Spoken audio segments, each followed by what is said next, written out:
Hello, I'm Duncan Chappell. I'm one of the presenters today. I'm here with my colleague Paul Nolan. We're just going to let a few more people drift in.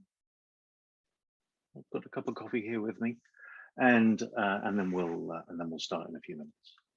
Well, maybe less than a minute. What can we say? Hey there, Paul.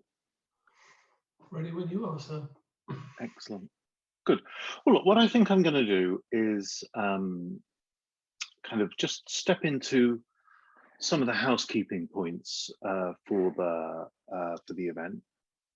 Attendees who aren't hosts are muted. So if you have questions, if you have comments, feel free to pop those into the chat. There is space for Q&A. The way that we're going to be working through things, Paul is going to be keeping one eye on the Q&A. Probably we are going to come to questions at the end of the presentation. If there are questions or comments that jump up that we want to seize on them, we'll do that, but probably we will leave them until the end. Just to introduce folk, Paul is the Chief Operating Officer here at CCgroup. He heads up our mobile and telecommunications business, but really plays a really substantial role in driving forward the business as a whole, as well as leading our work with firms that are selling to telecommunications and mobile operators. Paul, I don't know if there's anything you want to say to introduce yourself. Just to add, I mean, yeah, as you said, I mean, I've been specialised in mobile telecoms PR for the last 17 years, worked with all manner of different companies, ranging from the operators, vendors, trade associations and consultants. But I think it's fair to say that the majority of my time has been spent advising the vendor community on how they can position themselves and sell to the operator community most effectively. And that's really the vantage point on which we're coming from as far as this webinar and the wider paper that we've been promoting recently is coming from. Fantastic, thank you, Paul. I'm Duncan Chappell. I head up the analyst relations practice here at CCgroup. I'm a former analyst. I used to work at the company called Ovum, but for most of the last 20 years, I've been working with companies who are selling to operators or selling to enterprise communications buyers. And I've been here since, what, 2.5 years, something like that. I really like it here. I recommend you find out more about us. Just to say something about some of the firms that we have been lucky enough to work with, many of them both on the media relations side and on the analyst relations side. Obviously, Paul, you play a big part in our relationship with BT and EE. It's mobile business here in the UK. That's a relatively recent win for us, isn't it? It's fixed and mobile. Yeah, we were lucky enough to be appointed by BT and EE at the start of March this year. We're responsible for all of their communications relating to the network side of things, both from a consumer standpoint in its EE brand, but also in terms of its supporting networks through the fixed side, and also its growing digital unit as well, which we're going to be promoting more forcefully over the coming months and years. Thank you. It's a special joy for me to be to be the company that's working with somebody that clients that my niece has heard of, that my uncle's heard of. That's always a special joy for us. What I'm going to do now is go into the first part of the presentation. So the whole reason that we've invested in this research is because as a business, we're B2B technology specialists, and we have in-depth focus on 4 key areas of technology. As Duncan said, mobile and telecommunications is my background, and it's really the heritage of our business as well. We've been doing it for over 30 years. And as a PR agency, unusually we like to kind of practice what we preach. We're big believers in independent research, and we are big believers in actually being informed about how our clients' buying audiences actually behave. So we have a series of research papers that we call catalyst papers that really get to grips with how all of the our clients' how they make the buying decisions, and how we can pivot our PR campaigns strategically to try and address our clients' needs as best we can. And obviously, as a PR agency, we have command over a variety of different marketing channels and as an extension to our clients' marketing teams. And I think it's fair to call a lot of our telecoms clients creatures of habit, in that they've all behaved and marketed their services in very, very similar ways for a long, long period of time. But over the last 18 months or so, a lot of the traditional marketing platforms that our clients have been using and have been enjoying haven't been available, or what was once powerful platforms like industry events, simply haven't had the same cut through as before, as people haven't been allowed to travel, and the event organisations have either had to postpone their events or go virtual. So there's been a period of flux as far as our clients are concerned, and they've been coming to us looking for different recommendations about how they might actually reuse some of the budgets that they would ordinarily pledge to events to help market their wares to the telco audience a little bit more effectively. So we thought, well, wouldn't it be a sensible idea to go and ask the technology buyers within telcos, of all the different marketing channels that they are aware of and that they are actually responding to, engaging with, which ones do they respect most in terms of their ability to influence them on the vendor landscape, in terms of their awareness of certain vendors, but more importantly, how they actually, how those different channels can affect and influence their buying decisions as far as selecting vendors and shortlisting them for RFPs, because that obviously, as a commercially focused PR agency, is what we're mainly about. And I think that it was a really interesting time to actually ask these series of questions, given the impacts of COVID, but also because there are a number of other challenging issues that are impacting the tech buyers within telcos at this moment in time, not least the emergence of 5G, and the deployment challenges, the architectural considerations, and also, it wasn't that long ago that, a lot of these telcos started to launch their own digital transformation programs as well. And I don't think, enough operators are as far ahead in that particular process as they might like. So we've got all of these different factors, flux due to digital transformation, due to 5G deployment, and the pandemic, which means that business travel, networking, etc., hasn't been possible, means that our vendor clients or the vendor community at large has had to kind of reconsider how it can actually market itself more effectively. So, Doug, if you can move us on, please. So this particular webinar is focused on industry analysts, and it's focused on industry analysts by and large because they really did steal the show in terms of the feedback that we got from the telcos that we surveyed. Before we get into the detail of analysts and analyst relations specifically, the first question we asked was just trying to understand how much of an impact the pandemic was having on the telco tech buying process as a whole. We expected there to be delays, and we thought we'd ask how extensive those delays actually were, and we were right insofar as 70% of telcos have experienced delays in their technology buying processes, but and the vast majority of these delays have lasted or will last no more than 9 months. So if you consider this research was actually conducted in December of last year, so we're only kind of a few months in, and it was also, if you consider that was probably 7 or 8 months actually into the pandemic and into the lockdown period, they were very much in a situation where they've been through it, started to cope with it, and they're actually starting to actually react to it in terms of their ability to overcome it and maintain business as usual.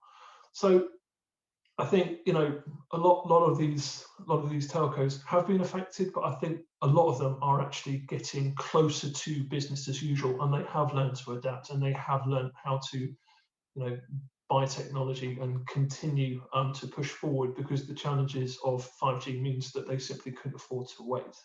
So that's good news by and large for the vendor community. Slide please, Duncan.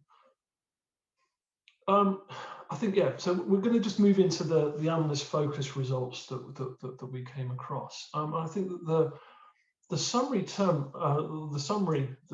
give to start with is that if you consider the different stages of the buying process in terms of awareness, a long listing, short listing, and the actual the decision itself, we found that the analyst influence has grown throughout the process from awareness to decision, to the point where it's one of the more influential channels for awareness of vendors, but by the time you get to long listing, short listing, and indeed decision, their influence grows exponentially.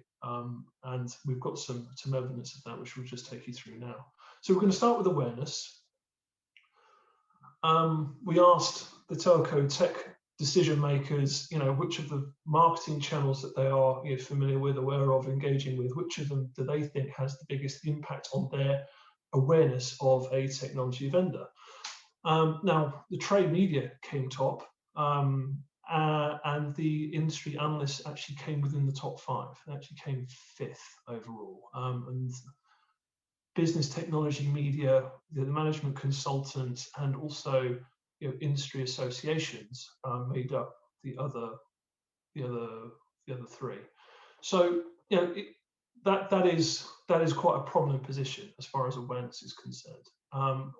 If we move on, we'll then look at the long listing. So the next question was, thinking about the purchasing process that a lot of these telco tech buyers are going through, how much of an influence do the following channels have on the selection of technology vendors for RFPs? And here we see, industry analysts actually growing in influence. They're actually second only to internal business analysts. And for those of you that don't understand the term, or what is an internal business analyst, based on discussions, based on knowing the buying process for a good number of years, most telcos have an internal business analyst team internally that actually looks at all of the key developments in the technology world, look at all the different vendors that are doing particularly innovative things in different areas. And they have a number of different sources of which they actually access to try and build portfolios to make recommendations to the technology teams within the businesses or within the C-level suite in terms of what are the opportunities they should be pursuing, what are the revenue opportunities, and also who are the vendors that are going to help them differentiate and lead in those different areas of technological innovation.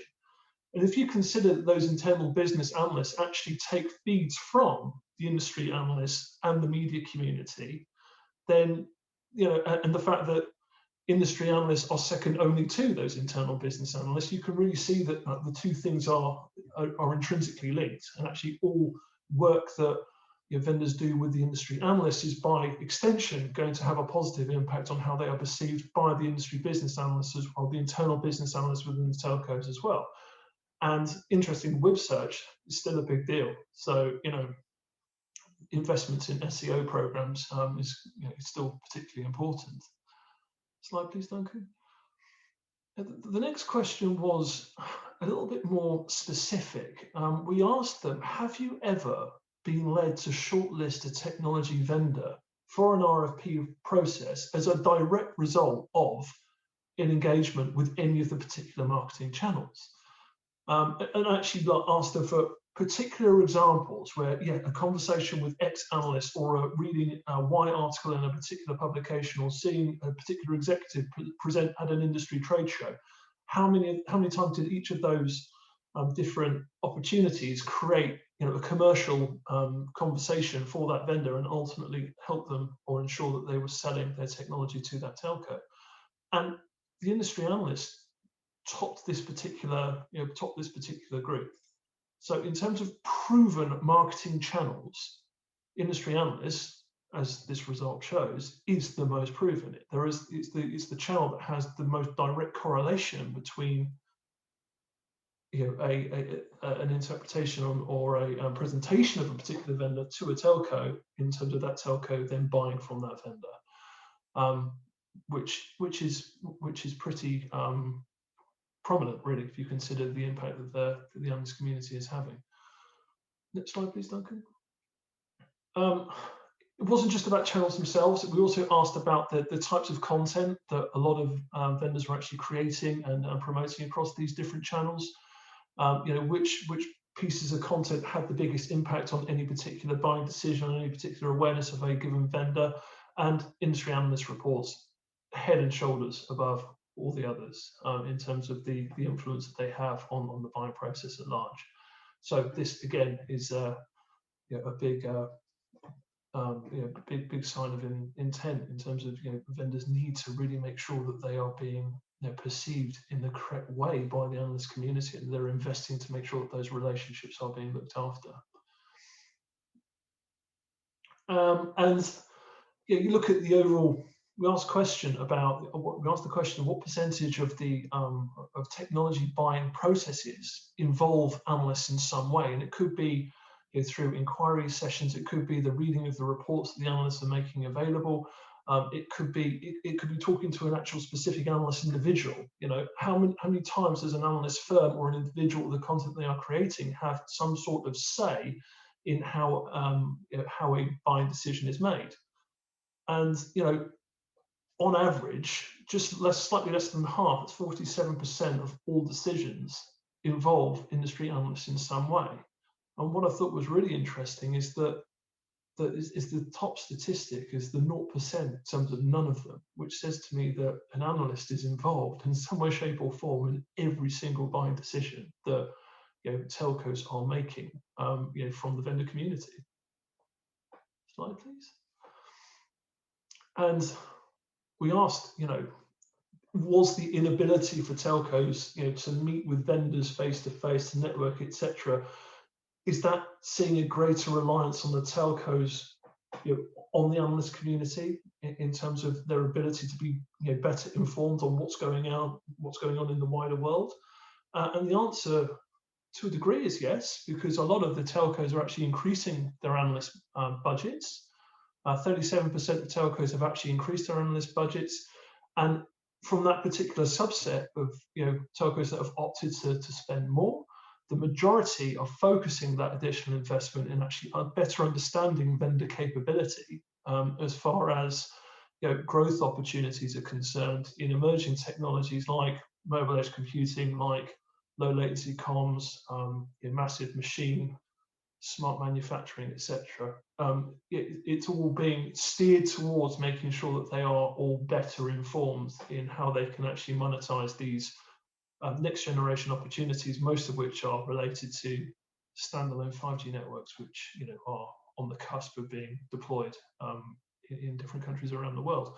And beyond that, they are also spending more money on industry reports just to better understand new technologies and the opportunities that are actually going to present to the telcos themselves. So analysts are influential, and I think from what we've seen during the pandemic, this influence is set only to grow, given the amount of additional spend which is being pledged at the current time.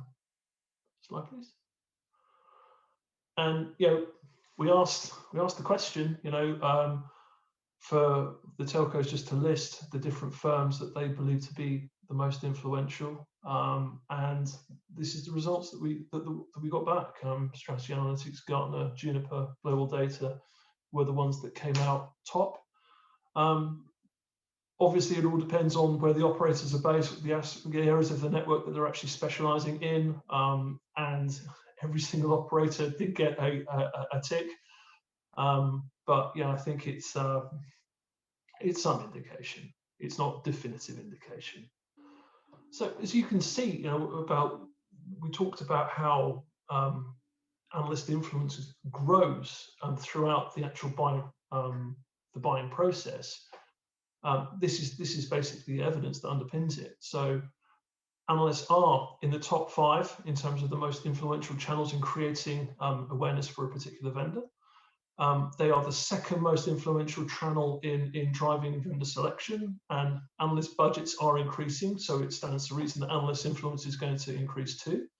From a shortlisting perspective, analysts are the most proven in determining vendor shortlisting, according to the question that we asked, and they are deemed most valuable when learning about a particular vendor.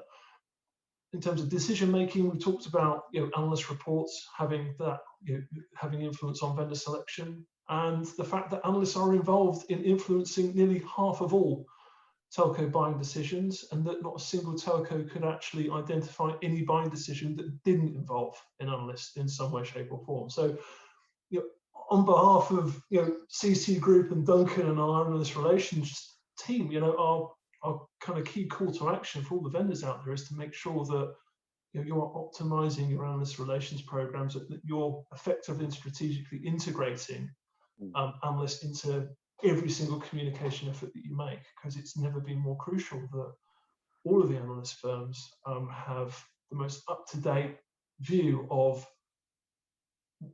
what any vendor does, the markets in which it operates in, the vertical markets in which it plans to expand into, the technologies that it is advocating, and all of the various benefits that are associated with it. Because, as we've seen, analysts are a significant influence, and vendors need to really, really pay attention to them. And I think, Duncan, you're about to tell everybody how they might be able to do that. Absolutely, thank you, Paul.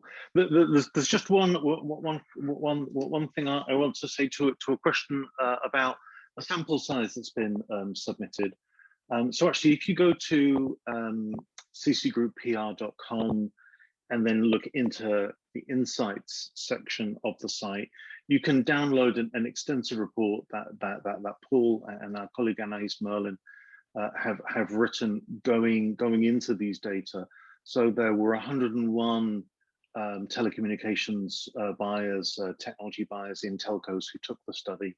It's a global study, but I think participants were in around 10 countries around the world. If you download the report, you can see more about the methodology and even more of the data in the report.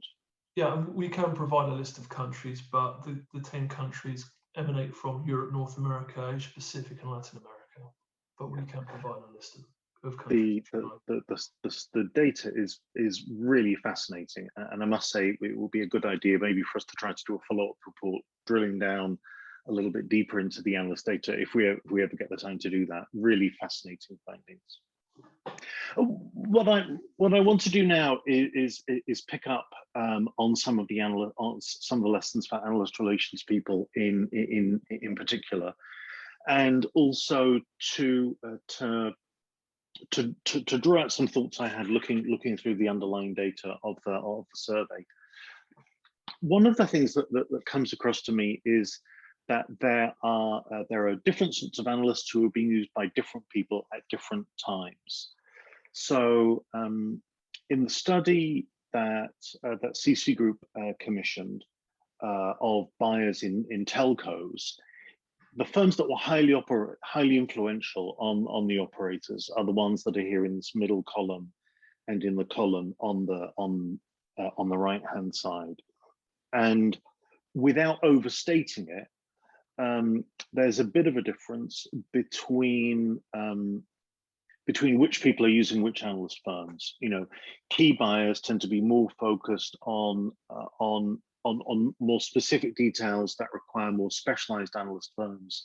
People in the broader buying center are looking for more contextual research, which the slightly larger firms, perhaps in the middle of this chart, are there. I also peeked at some information from the Analyst Value Survey, which many people will know is this survey of the users of analyst firms, primarily on the enterprise side and on the vendor side. And of course, telcos are very big buyers of telecommunications, but of course also enterprises are big buyers of telecommunication services as well. And it was interesting to see there that there are some firms there which are being used by enterprises for other issues, primarily are not being bought to guide enterprises on telecommunications issues, but on issues more broadly. But of course, they are also part of the influence mix because they're on tap, they're paid for. So there's a complex map of analysts around, and I think it's important to think about that when we start thinking about priorities and strategies for analyst relations programs. CCgroup breaks analyst relations down into these 5 activities.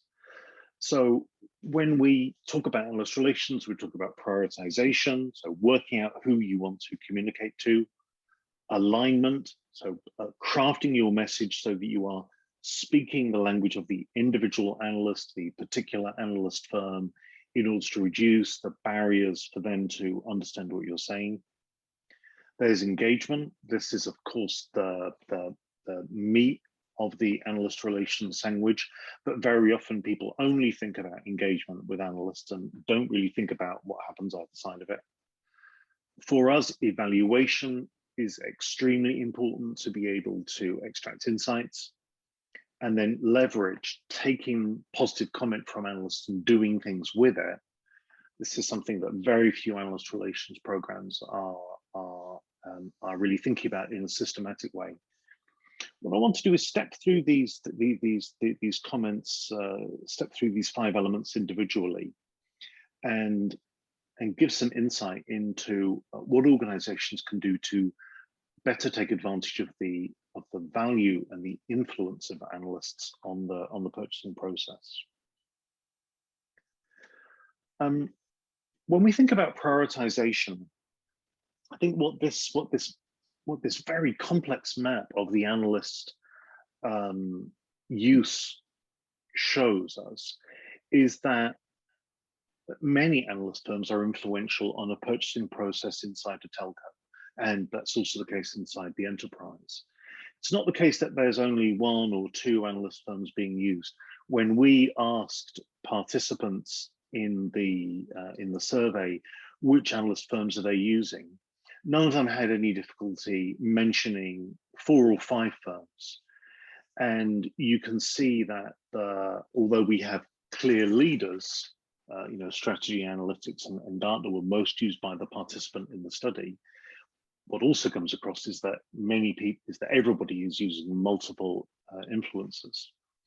But they might be influential on different questions, they might have different research strengths.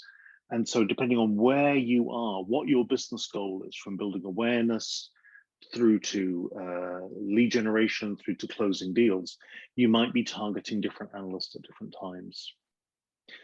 What we argue is that it's important to put more effort. Very few people are putting enough effort into prioritizing the analysts. Because of that, they're struggling often to focus their time. The fewer analysts you're focused on, the richer your communication can be, the more you can give different levels of service to different analysts. And then by putting more influence onto the most influential analysts, you're able to shift the perception of those analysts more. A second key element of this, which is very often missing, is alignment. So as communications professionals, we talk a lot about messaging, about helping organizations to speak in their own voice in a compelling way and to communicate to their audiences the messages that they want to hear. With analysts, we actually need to be mindful of the fact that the message that we broadcast isn't the same as the message that's heard. There are some slips in translation, and alignment is the process where we improve communication and accelerate the pace at which our ideas can be digested by translating what we are saying into the language of the analyst. Each firm has got its own vocabulary. It's essential to adapt to that, to more easily speak to the analyst in their own language, and in that way to get into a deeper conversation, which allows you to extract more insights, to find out more about what the competition is doing, to find out more about what your customers need, and of course to be able to build just a higher level of understanding and deeper rapport with those people.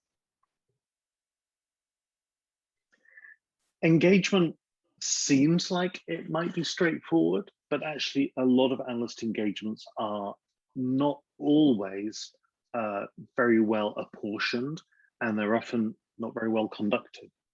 And what we find is that this broad map of influence that exists for most organizations' audiences is easier to understand than it is to act on. So it can be possible to survey your customers, to look at research like the research that we've done, and to understand that there can be several analyst firms influencing your customers. But very often people are actually focusing much of their interaction with analysts with 1, 2, 3, just a small number of organizations.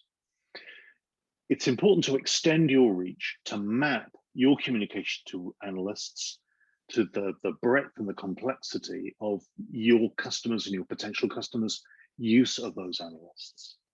And if you can offer a single point of contact, so that analysts can come to your organization, can get the information that they need, don't have to go in through the back door, don't have to sneak around their personal connections. Then you're able to have more influence by producing more information, more sympathetic information, and being seen as being open and candid. But the other advantage is that if you're able to reach out to all of the analysts that your clients are working with, you're able to then extract more insights back. You're able to be in the briefing, you're able to control salespeople, control other people, to track insights. We've got our own method for doing that. And then also to pull those insights together from different analyst firms and to push those insights into the building, into the business. Evaluation has got some key advantages. Very often analyst relations programs struggle to win visibility inside their organization, to show the gap between how we are communicating and how the competition is communicating, and to have a place in scorecards and reporting tools that are used to track the advancement of other marketing activities. We also want to be able to track progress between different parts of the business. Very often, legacy parts of the business are very well served by analyst relations programs, but strategic growth opportunities might be underserved. They may struggle to have access to the analysts when they need them. If we're able to track that progress, we're able to see how we are building momentum and to make the case for more resources. And of course, by evaluating briefings, we're able to extract those insights and push those insights into the business where they are needed. We're able to deliver them into our colleagues in other marketing functions, into sales teams, into product management. So definitely identify the content that we want to amplify in the marketing process, and to identify analysts who are obstructing our success in sales, but also to understand what is going on in the market. How do customers understand the way that solutions are valuable to their when attempting to address their problems. And then a really key area for us, and I want to kind of emphasize this a little bit, is the importance of leverage. What I find in conversations with CCgroup's clients is that very often analyst relations programs are spotting positive content, and they're kind of piling it up like cans of beans in the larder. They're not doing anything with the positive analyst comment that they are identifying. But what we are working with organizations to do is to not just spot positive comment, but to amplify it. And in the process of amplifying analysts who talk seriously about your company or talk seriously about the problem that your company is helping to resolve, by amplifying those people, we amplify your credibility in the market, and we amplify the authority and the audience of the analysts who get where you are at, get where the market is moving. Also, by doing that, we're able to support marketing communications, and we're even doing this in quite concrete ways by developing owned content, tweets, blog posts, graphic hooks, infographics that can be used to draw more attention to supportive analyst comment. And then by tying this up to content marketing and lead generation campaigns, we're able to push these insights into your sales team, into your lead generation processes, and in that way to measurably accelerate your sales pipeline. I want to just leave some time at the end now for questions and comments. It can sometimes be a bit awkward to ask a question in a webinar where anyone can be. So our email addresses are here. We would of course love to hear from you now, and love to hear from you in any way in the future. Just seeing a question about small analyst firms and independents. The list that we presented was, was a list which was, actually put into the survey itself. So we didn't actually break it down in terms of solo practitioners or small firms. Although some of the companies on that list, not all of them are massive. by any stretch of the imagination, but we didn't extend it to the solo practitioners purely because the list would have been unwieldy and it would have gone on for a very, very long time.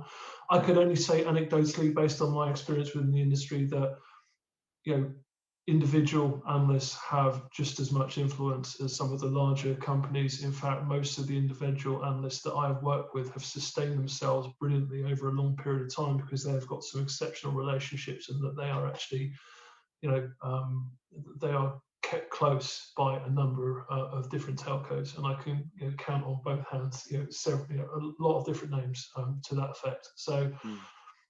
I'm sorry that we couldn't actually give you a shout out individually, but I can certainly vouch for your influence and effectiveness. Paul, just to add into that, earlier on I mentioned the analyst value survey, and that does track a longer list of analyst firms. I think we ask about 60 or 70 analyst firms, but of course there are several hundreds of analyst firms. As you say, it would be extremely unwieldy to be able to track all of that influence. I think what we also see is that the analysts are influential as themselves, and then they are amplified. They're amplified by the firms that they work for, and very often they're amplified by vendors. And that's part of the reason why it's so important to engage in this targeting activity. The large analyst firms that we've spoken about are extremely influential, and they're pretty much influential all the way through this sales process. But telecommunications is a market where leading edge technology develops extremely quickly, where it can be extremely hard to really grasp these technologies. And that is why in the telecommunications market, there are so many highly specialized and highly valuable analysts, which are used both by operators and by vendors on particular issues. And that's why this thing of mapping is not a trivial issue, in the way that should we say, in simpler markets, it is a little bit easier to map the analysts. Whereas in many of the areas that we're dealing with, there can be very powerful niche analysts who can be hard to find unless you go looking for them. Excellent.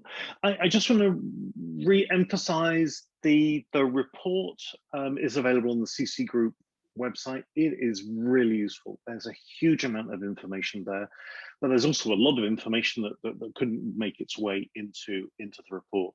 So if there are particular questions or if there are things that you think our data might uncover, we would love to know more about that, because just the insight in these data are extremely powerful, and it's really rare to be able to get really 100 of the biggest technology buyers in any market to be able to participate and to give this much information as they've been able to share with the researchers that we commissioned. Paul, any final thoughts from you? No, I don't think so. I mean, as I said, the report covers more than just analyst relations. There is a deep dive into all manner of different channels, including media relations, the industry media, the business media. We look at virtual and physical events. We look at industry trade associations, which came up a lot better than many were expecting as well, in terms of them being an effective marketing channel. And to your point, it goes much broader, much deeper than what we've been able to uncover here, but still doffing our caps to the analyst community, because they really did do better than any other channel. So yeah, absolutely lovely. That's it. Fantastic. So thank you to everyone for joining. It's always a pleasure to share our insights with you. Excellent, fantastic. Thank you so much, Paul. There'll be a recording of the webinar available in the next couple of days. We'll send out an email when that is up. Okay, thank you. Take care.